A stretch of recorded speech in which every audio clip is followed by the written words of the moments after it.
এটা এক্সপেরিমেন্টালের আগের বছরের একটি গুরুত্বপূর্ণ প্রশ্ন। বলেছে যত সংখ্যক পরমাণু 21 গ্রাম নাইট্রোজেনের মধ্যে উপস্থিত থাকে তত সংখ্যক পরমাণু কত গ্রাম অক্সিজেন গ্যাসের মধ্যে থাকবে।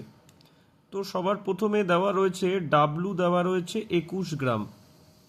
ঠিক আছে, তো আমি যদি মোলটা বার করে নিই, মোল ইজ ইকালস টু কি ডাব্লু বাই এম। এবার ডাব্লু 21 গ্রাম, আর যেহেতু N2 আছে, নাইট্রোজেন গ্যাস আছে, তাহলে এটা 28।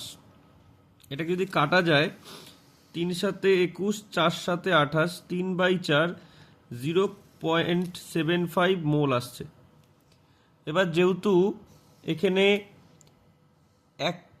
একটি N2-র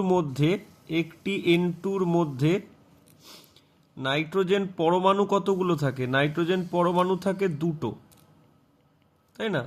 তাহলে টোটাল পরমাণু কত হচ্ছে? 0.75 ইন্টু 2 মানে হচ্ছে 1.5 মোল। ঠিক, এবারে 1.5 মোল কত সংখ্যক অক্সিজেন পরমাণুর মধ্যে আছে? তাহলে অক্সিজেন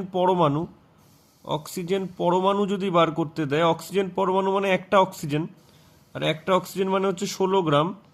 16 ইন্টু 1.5, তাহলে কত হচ্ছে?